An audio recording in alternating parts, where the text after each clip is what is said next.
don't know how you do it. All I could do was obsess over revenge, doubting my comrades along the way. But even after all we've accomplished, the phantom pain never let up. If anything, it just got worse. But you understood that from the start, didn't you? From the moment you opened your eyes in that hospital, you knew it wouldn't go away. That you've been fighting the pain and confronting your phantoms the whole time. Knowing full well the battle would never end, not till the day you die.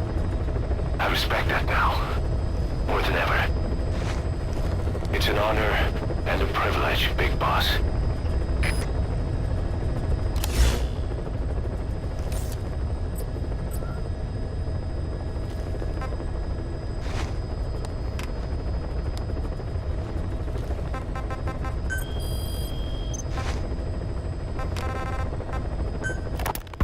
The whole idea of the vocal cord parasites was that they'd only copulate once exposed to a specific language over time.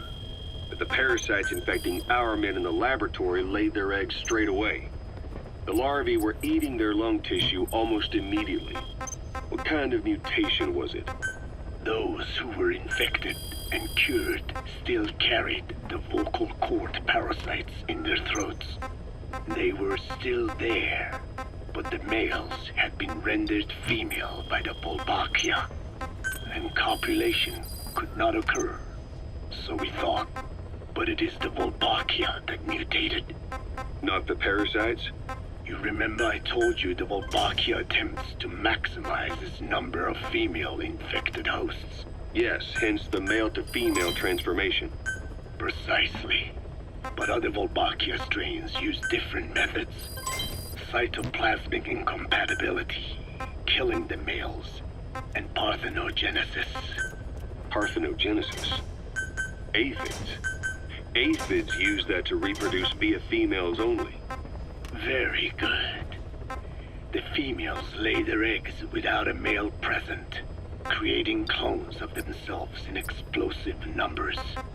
Parthenogenesis was originally a means for an organism to take maximum advantage of abundant resources by increasing its numbers. Certain strains of Volbachia force this to occur, to create more and more infected females. And that's why our men develop symptoms in the blink of an eye. Volbachia causing parthenogenesis is common in parasitic wasps. Of course, the Volbachia I introduced you men did not have this characteristic, but I believe the mutation, whatever it was, caused it to force parthenogenesis in its host, the vocal cord parasites.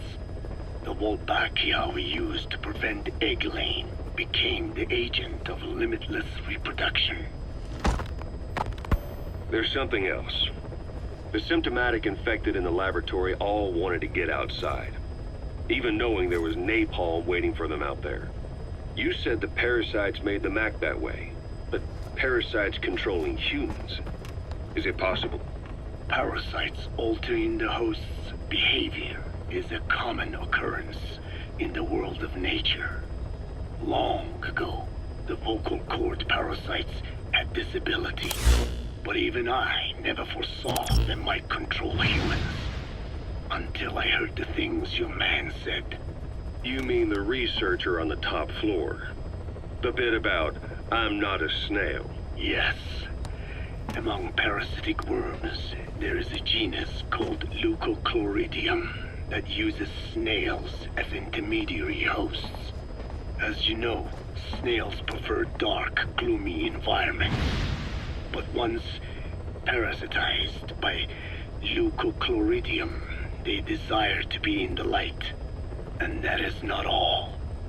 The parasitic worms thrust themselves into the snail's antennae, making them swell to abnormal size. The snail, meanwhile, frantically wiggles his antennae as the parasites squirm inside. The swollen, wriggling antennae soon resemble caterpillars. I don't get it. It is so they can be eaten by birds. Leucochloridium needs a bird as its definitive host. breed, they require their snail host to be snapped up by a predator. So they make the humble snail appear to be a delicious caterpillar and lead it to somewhere in open sight. So you mean the staff trying to get outside Was so the birds could peck at them. The parasites altered their mental state, making them crave higher places and to be outdoors. I can only surmise that both the Volbachia and the parasites mutated before the ancestors of the vocal cord parasites infected humans. Their hosts were birds. What we saw in the laboratory was some throwback to that time. The parasites attempting to make birds their intermediary hosts. It sounds insane. A praying mantis that is host to a parasitic hairworm will dive into water and drown itself, just so the hairworm can lay its eggs in water.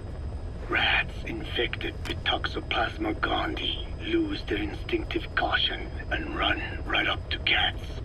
Just some of the many ways parasites control the host.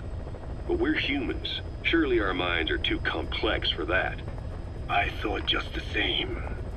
Free will is what makes us human, so it never occurred to me that the parasites could be controlling the symptomatic.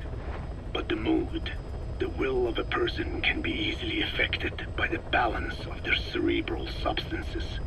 Take the Toxoplasma I mentioned. It does infect humans, and it is thought the infected develop a more reckless attitude. But to think that mutations occurred in both the Wolbachia and its parasite hosts. Your observation is most apt.